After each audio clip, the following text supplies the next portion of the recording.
Picture this. It is September 21st, 1327. The air is damp inside the cold stone walls of Berkeley Castle in England. Torches flicker against moss-stained walls, and the silence is broken only by the faint drip of water echoing through dark corridors. Guards whisper in uneasy tones, afraid of the secret they are about to keep. In one of the castle's shadowed chambers lies a man who was once the ruler of all England.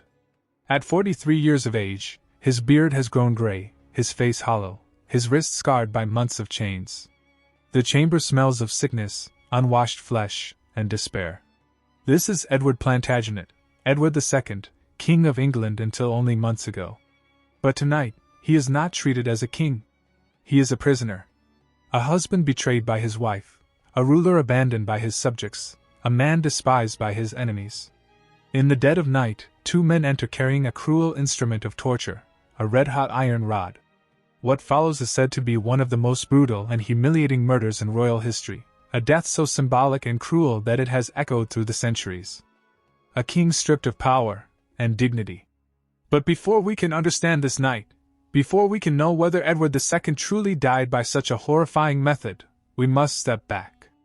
We must walk through his life, from birth to downfall, to see how a crowned king of England ended up in chains, abandoned, and subjected to one of history's most infamous deaths. Edward of Carnarvon was born on April 25, 1284, in a newly built fortress in Wales.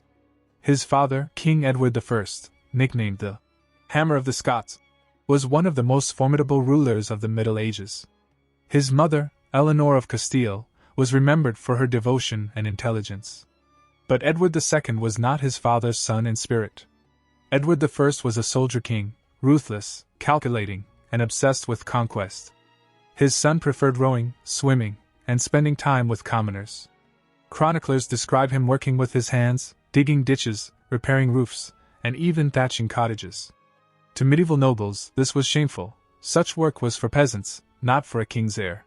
His father's fury at Edward's weakness was legendary. One chronicle even describes Edward I tearing out clumps of his son's hair in rage when the boy dared ask for titles for his beloved companion, Piers Gaveston. The boy was only in his teens, but already, his heart had chosen loyalty, and perhaps love, over politics. That choice would haunt him for life. Born to rule, but never fit for the crown.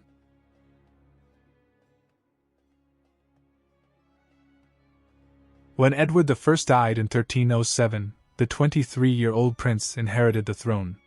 England expected a warrior king, a mirror of his father. Instead, they received Edward II, a man more interested in companionship than conquest. One of his first acts was to recall Piers Gaveston, who had been exiled by Edward I. The new king not only brought him back but showered him with titles and gifts. Most shocking of all, Edward gave him the title Earl of Cornwall, a privilege normally reserved only for members of the royal family. At Edward's coronation, Gaveston carried St. Edward's crown itself, an unheard-of honor that enraged the nobility. Whispers filled the court. Some chroniclers spoke of indissoluble love between the two men, a bond that went far beyond friendship. Whether they were lovers or not, Edward's devotion was absolute. But in the Game of Thrones, devotion can be deadly.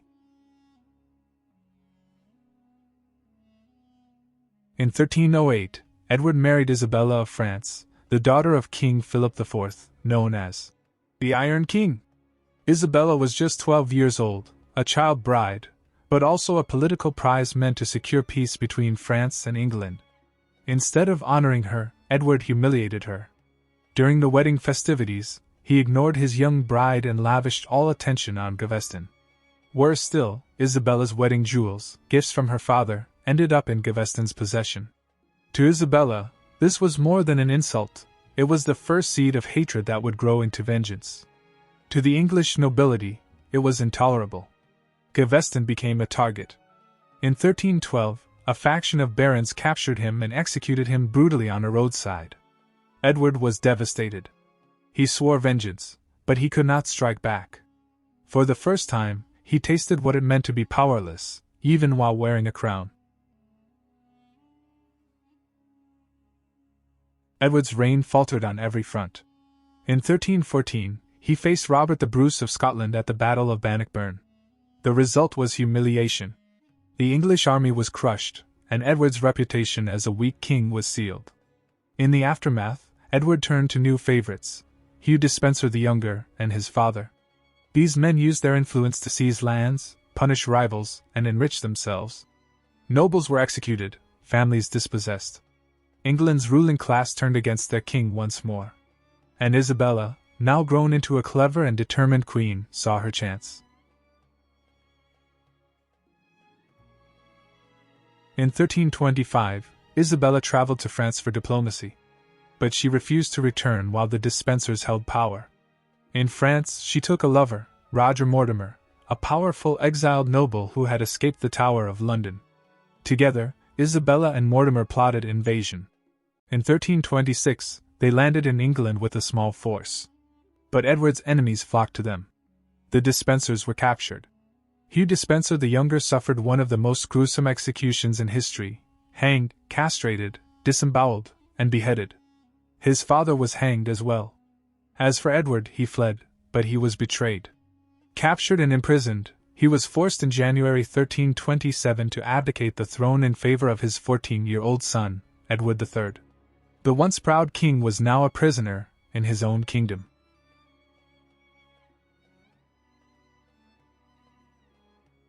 At first, Edward was kept under decent conditions.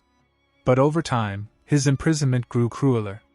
Chroniclers describe him being forced to wear filthy clothes, denied proper food, and even ridden through the countryside half-naked to humiliate him. The goal was clear: to make him waste away without open execution, sparing Isabella and Mortimer direct blame. But Edward did not die. Rumors spread of rescue attempts. Mortimer and Isabella grew nervous. A decision had to be made. And so came the night of September 21, 1327. According to one of the most infamous medieval chronicles, Edward was pinned down in his chamber. A horn was inserted into his rectum, and through it, a red-hot iron rod was driven into his body, burning his organs from the inside out. The method was both symbolic and cruel, designed to leave no visible wounds. His screams, it was said, were muffled with pillows. The next morning, Edward's corpse was found. The official cause of death? Natural causes. But was this true? Modern historians question the tale. The story of the red-hot iron appeared decades later. Perhaps propaganda spread under Edward III, who later executed Mortimer and imprisoned his mother. Some believe Edward was simply suffocated. Others suggest he may not have died at all. A mysterious letter in 1333 claimed Edward escaped, lived as a hermit in Italy, and even confessed to a priest years later. Whoever lay in Gloucester Cathedral's tomb, whether Edward II or another man, the fact remains, the legend of his brutal death has never been forgotten.